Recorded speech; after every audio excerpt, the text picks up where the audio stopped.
ආයුබෝවන්. ඔයාලා හිතන්නේ තක්කලි කියන්නේ එළවලුවක් කියලා නේද?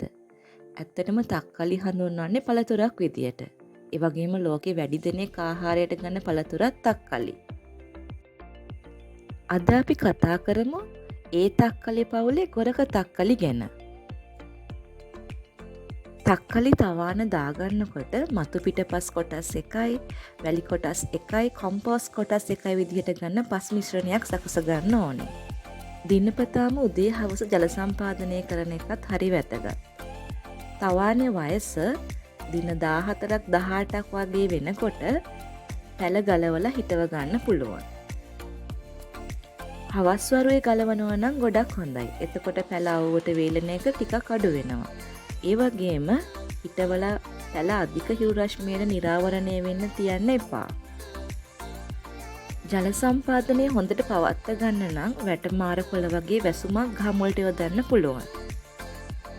තක්කලි ගස් ගොඩක් සියුම්, ඉක්මනට කැඩෙන්න බලනවා. ඒ නිසා මල් පිපෙන්න පටන් ගන්න කලින් ආධාරකයක් තියලා බැඳ ගන්න එක ගොඩක් හොඳයි.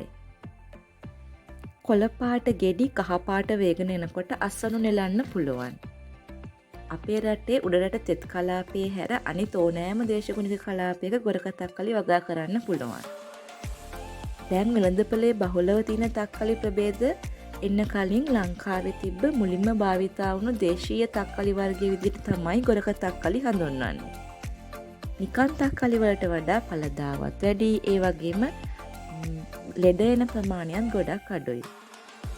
ගොරක තක්කලි කිව්ව ගමන් ගොඩාක් ඇඹුල් රස ඇති කියලා හිතුණට ඇත්තට මෙහෙම නෑ. නිකන් තක්කලි වගේ. චුට්ටක් ඇඹුල්, උනට ගොඩාක් ඇඹුල් නැහැ. ගොඩාක් රසයි.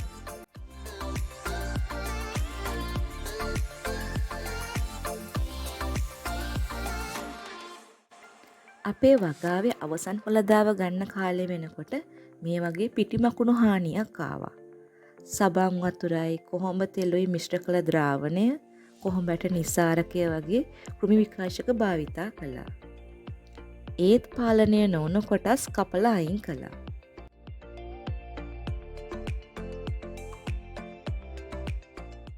ඔයාලත් හිතවල බලන්න.